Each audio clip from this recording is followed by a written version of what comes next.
3rd, 2023, Board of Directors, North Bend School District number 13. Call to order, and we will have a flag pledge. The flag is to my left.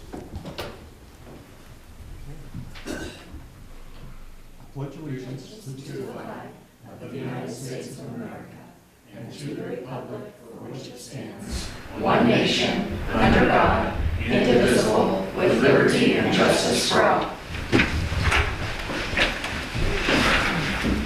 Thank you. Roll call. Michelle Roberts, Nathan McClintock, Jim Jordan, your host, Carol Yardley, Julie Feast, and Mary Schilling. Christina Simpson has a work commitment this evening. She is seen to. Okay, item 2, approval of the agenda. Is there a motion to approve the agenda? I move to approve the agenda. A second. There is a motion and a second to approve the agenda. All in favor, say aye. Aye. Aye. Item 3, thank you. We covered this verbally last month, but it's in writing this month. Thank you on behalf of the North Bend High School Science Department to Jeff and Carol Davis for the donation of a telescope with a 7-inch lens. This telescope will be used by the Astronomy Club and Mr. Kemp's Introduction to Anatomy course. Thank you to that. Item 4, public participation. Crowded. Crickets. Anybody? Okay. I won't read that since we don't have any public participation this evening. On to item 5, communications. 5A, board reports and communication. I'll look to my left, my right. Okay. Silence. No board reports or communication. Item 5B, superintendent report, Vince Swagger. All right, so you have my written report this month. You see there's a lot of rotations happening at the admin level. I also sent you an email recently that included the two most recent, Chris Pendleton is now our high school principal. We posted that outside externally. We had some candidates, but none of the candidates that applied really met minimum qualifications other than Chris. Of course, has been serving as our vice principal for the last year. And so we've appointed that and opened up the vice principal position to replace that position. And then David Hernandez, we selected him as our special education department director, director of special programs. And so we're excited to have him in that role. And we are posting his role now so that the dominoes continues to, every time we fill one internally, there's another one that opens up. So at some point pretty soon, that's all we're going to be solved. We're going to be in the school year, and all of those positions will be filled. So there's kind of a staffing update. The other thing I just wanted to mention was that, as I said to a couple of you, Tim and I just came in from the COSA conference. They have the summer conference the first week of August. We have a team of about 11 administrators, I think, over there. And so the nice thing that they're doing this year is the breakouts are really targeted to specific positions, Java-like groups. And so they've done a good job of making things available to all of the different positions.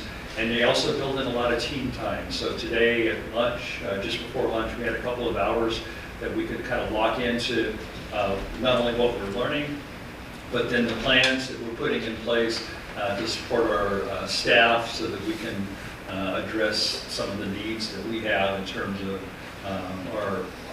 the data that we have, the academic data, so that we can just improve our teaching, improve our buildings, and improve student performance. So we'll be back tomorrow, and so most of them, Tim came back and I came back with the board meeting. Everybody else is staying there, and then they'll be a part of that tomorrow. So been a good conference. What does COSA stand for? Coalition of Oregon School Administrators. It's the organization that all the administrators, it's our association.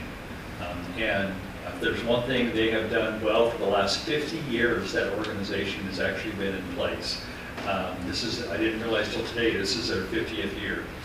They support administrators, they support, when you join an association, the biggest thing they do is professional development for us.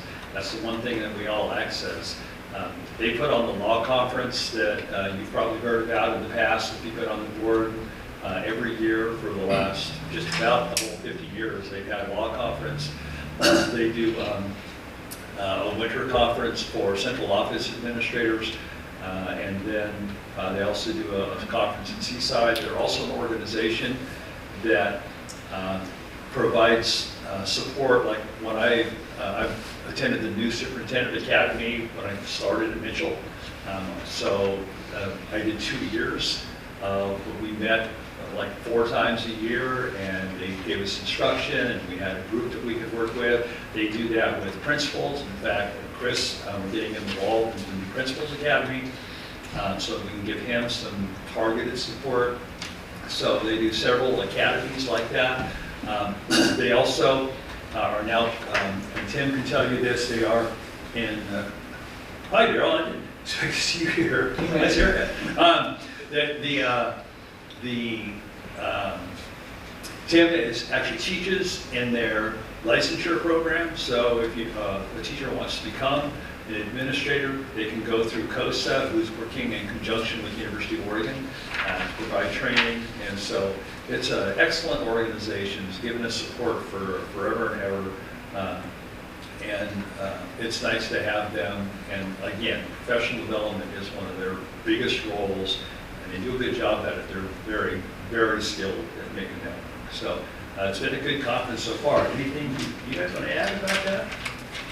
We've had some great conversations around kind of refocusing, the teaching and learning. We had such really a strong background in all so many different elements of this before COVID hit, and then it kind of just shut everything down, not just for kids, it shut it down for teachers and administrators. And when we brought the kids back, it's like we were focused really on just re-engaging, getting them back through the doors, taking care of the social emotional needs. We don't want to lose all that, but we also need to refocus academically as well. So how do we build back up to where we were and get back on that trajectory of learning? So we've had some great discussions about that. We hope to continue those discussions with our teaching staff and kind of reinvest in that learning for everybody, so we can all improve student achievement. Where was it at? Eugene? Oh my goodness, Eugene. Yeah. Not just a little way away. Yeah, and this one is typically in Eugene. The one in December is typically in Eugene. In January, we go over to Salishan. And then the summer conference, the Seaside conference in June is always in Seaside. So, Nice. and it's held at what used to be the Hilton is now the Graduate there in downtown Eugene. And that is my report. All right, thank you. Okay, thank you, Vincent. Next on the agenda, item 6, action consent agenda items. Is there a motion to approve the action consent agenda items?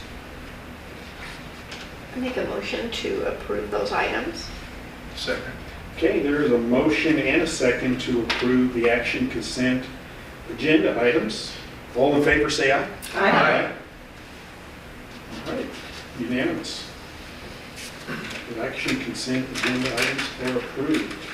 Okay, item 7, board policy, first read.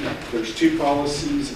A, policy BBDB, fund balance, and then policy GCBDF/GDBDF, and GCBDF/GDBDF-AR. Say that 5 times, please. Hey, family medical leave service. Tim, if you can simplify this, that would be much appreciated. You want me to say both of them? Yeah, I just want to sure. provide some background to all of you on this. It's the first read. So the fund balance policy is one, you've heard us talk about this before, I believe, and especially during negotiations, we talk a lot about this concept of a 7% in this like reserve account. This is our essentially district operating safety net is what it is. So when you look at generally accepted accounting principles, when you look at the Government Finance Officers Association, when you look at Oregon School Boards Association, they're all have these recommended ending fund balances that any organization should have. It can range from 5% up to 15%, depending on the size of the organization. Smaller organizations typically have more. We'll also read in the GFOA that you should have 2 months of operating expenses covered as well. So that's a little bit higher than the 5%. So back in 2011, the board had a resolution that put this in place for the district, and we've always operated under this resolution, but we don't have the policy in place. And the resolution actually said we would have a policy. So I wanted to bring the policy to the school board to do a couple reads on this and get the policy in place so that when our auditors write in an audit every year that the district has a policy, that we actually have the policy. And again, it's just good practice. I mean, this is something that we need to maintain the economic stability of the district and to be in a safe operating situation financially. It's the reason why this exists. We already operate under this. We are just now asking to put in policy. Jim and Julie, this came up multiple times last year in negotiations when we were classified, and it's just, it makes financial sense to have this policy in place. Any questions on how any of that is worded? There's a 5% ending fund balance and then a 2% economic stability fund, which is separate from that, which has some guidelines there on when you can use it if the state school fund drops less than 1% or more, and then we can kind of get it to that to create that sense of stability until we go more things. So is the plan for us just to like mull over this and then action next month, or? Yeah, how the policies work is you'll see it first read, and that way you're not surprised by Okay. anything. When Vince and I talked about this too, it's important that you guys get a good chance Okay. to read it before the board meeting, get a chance to talk about it if it's a new policy, and then if we need to have, more work sessions about it, we can, and really delve into it. Sometimes you'll want to do that depending on the policy. Other times they're simple, and they just, you'll get a second read, and then during the second read, you can vote to approve it with the policy.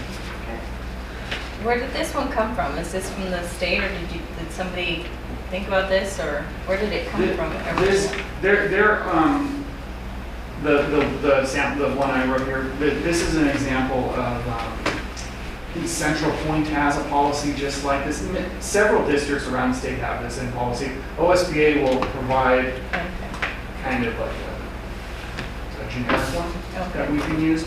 It's not one that districts are required to have, but you're not going to find a district that doesn't operate without an ending fund balance. So by putting in a policy, it just protects that.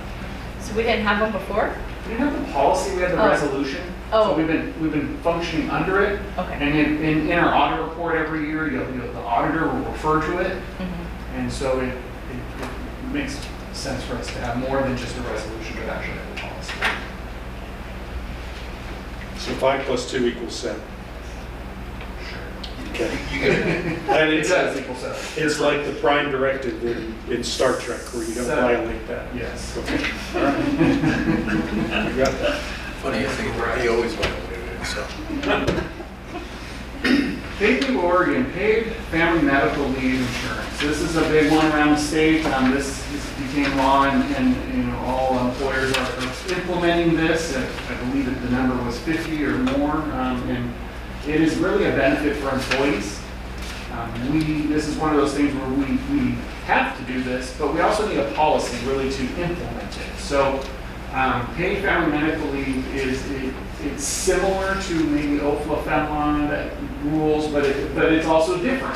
It's something that the employee can be paid for, and the state, essentially, we can implement it, or we can go through another provider. We're going through American Fidelity. Some of that came up last school year. That gave us the ability to not deduct anything from employees' paychecks until his first paycheck at the end of August, or beginning of September. And so employees haven't had to pay anything yet. It allows up to 12 weeks off of paid time, up to 2/3 of the employee's pay. That will be approved by American Fidelity for things like,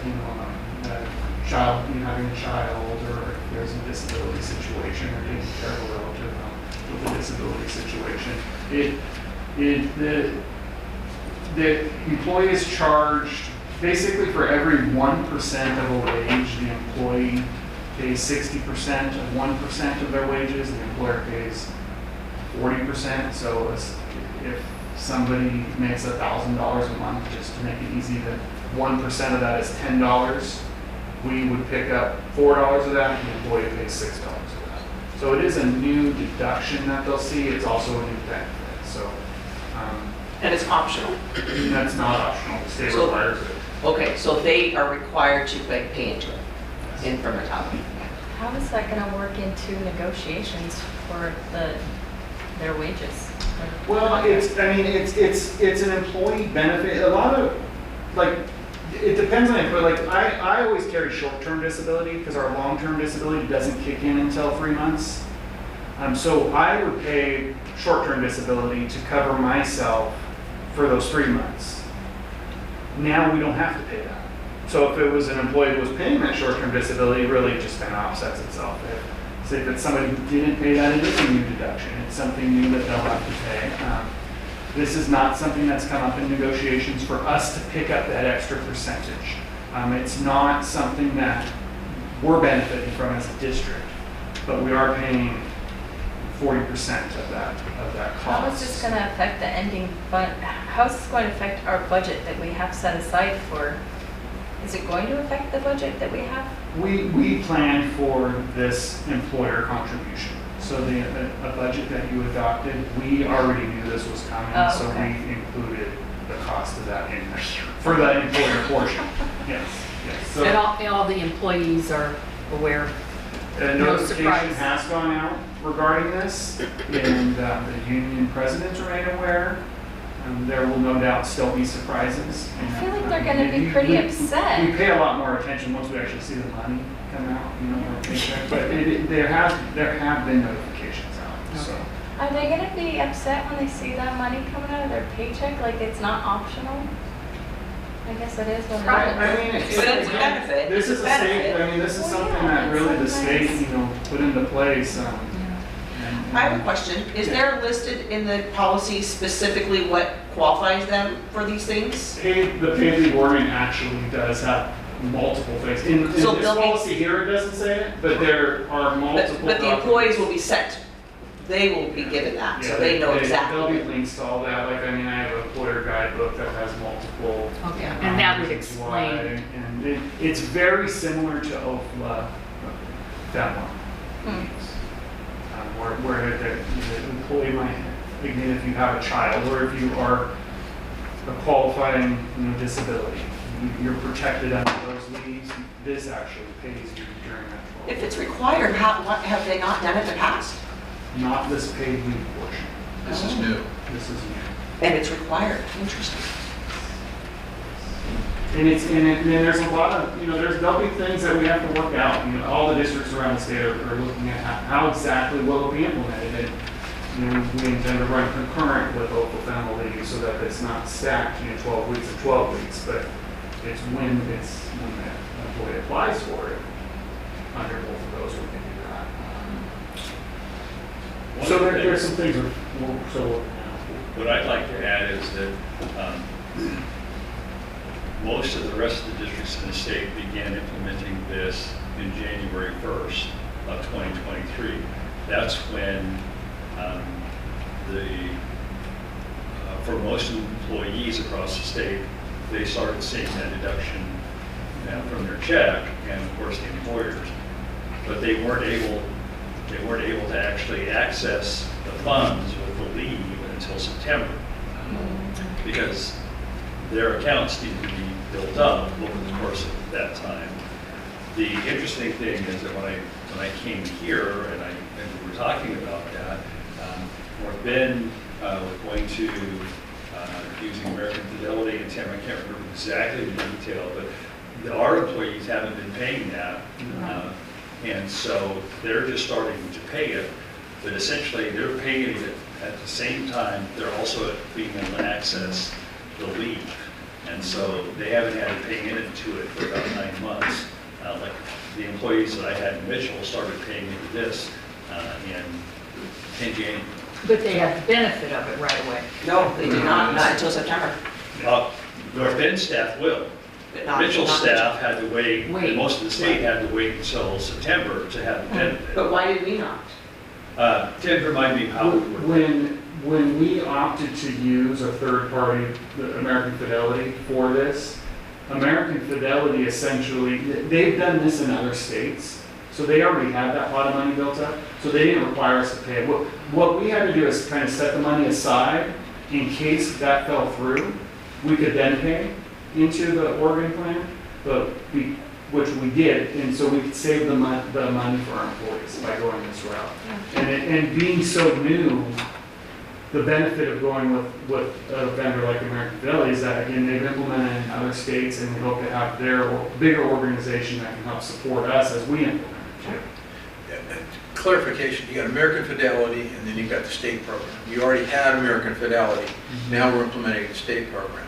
Are they working together, or are they duplicate, or how does that work? What's that? Well, we had the American Fidelity as an option for employees to buy different insurance An option, through I see. before, like the short-term disability. Sure, My 403B is through American Fidelity. right.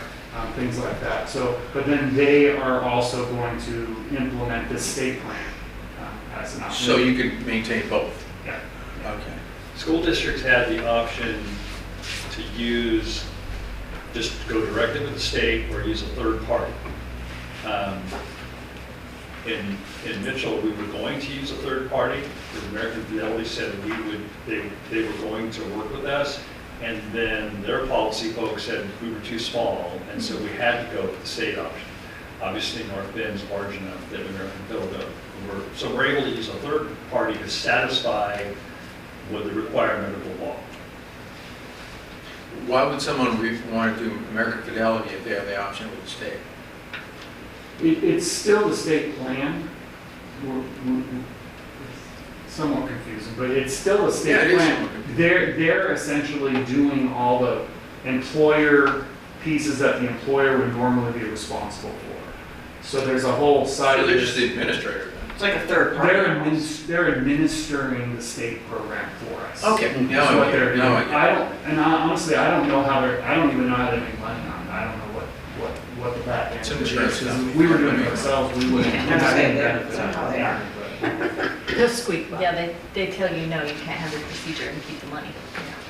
Do you know approximately how many districts have gone with the third party versus how many I selected don't the state? have a solid number for you. There were two possible vendors, either American Fidelity or the Standard, that offered this. I can say just from the different listservs I'm on and the different organizations I'm in, I would say over half of the districts are using third-party vendors.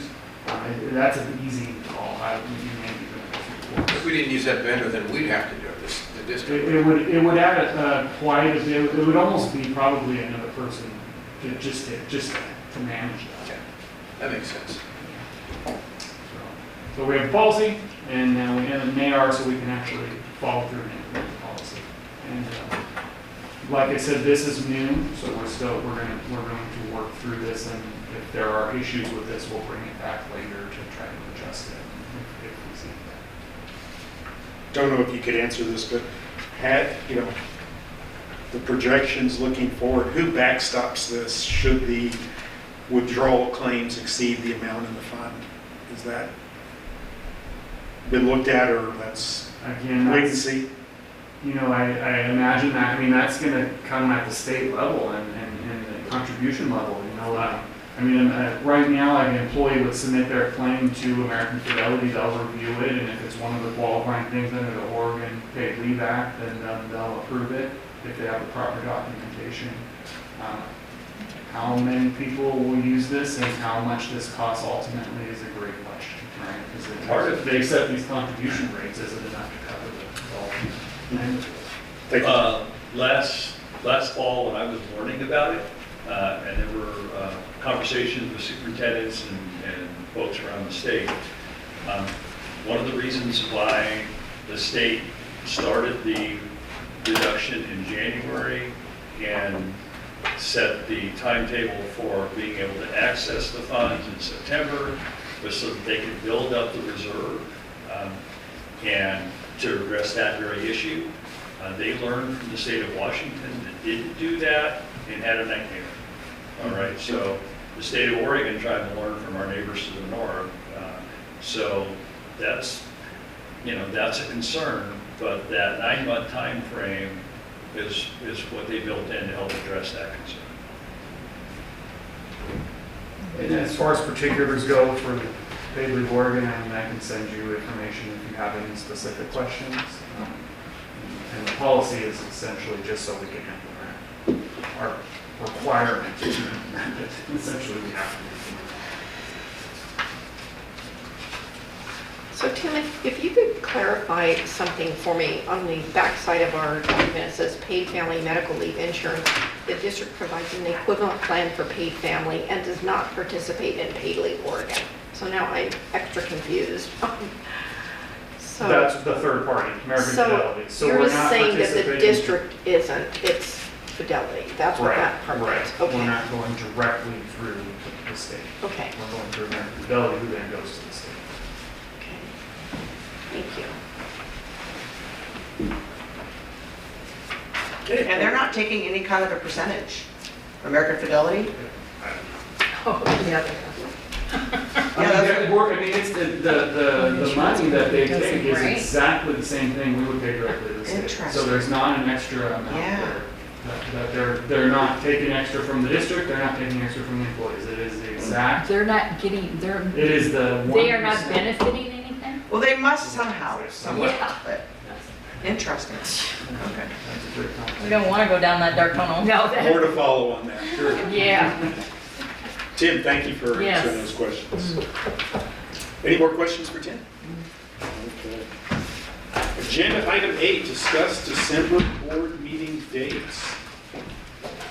So I just mentioned the law conference, and what we realized was that the law conference, which is might be the most important conference that I go to every year, because that's the one that helps me keep track, and us, keep track of what's happening and changes in school law across the nation and court cases and how they impact running schools. That conference is the same week that we'll be having our board meeting. So the Thursday, and then just like tonight, we would be coming back and then trying to go back that direction and missing the sessions. Same kind of conflict in December. So I talked with Jim about the potential of moving the meeting.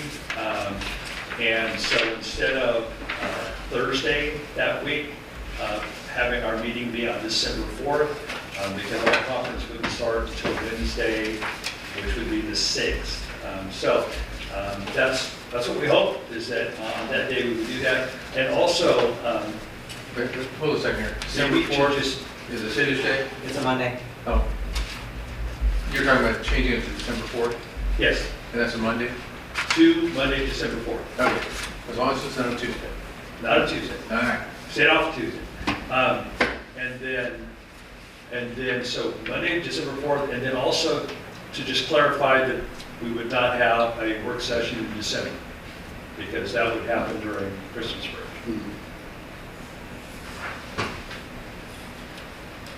Do we need a motion or just decide, we've just I decided? think probably changing board meeting, regular meeting calendar, probably should take action. I so move. I second. Okay, there is a motion to move December's regular board meeting to December 4th, Monday, and there will be no work session in the month of December. On the 21st, we're canceling that one. Yes. Okay. All in favor, say aye. Aye. I think it's unanimous. So moved. Okay. Item 9, board comments. No comments.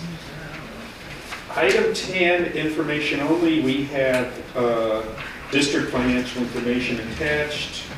There is an Oregon English language learner report attached.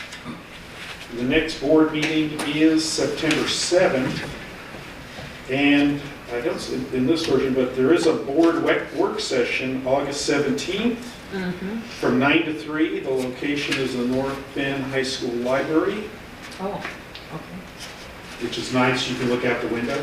It's got windows that you can stare off into the distance, think deep thoughts At the North Bend Library? at the North Bend Library.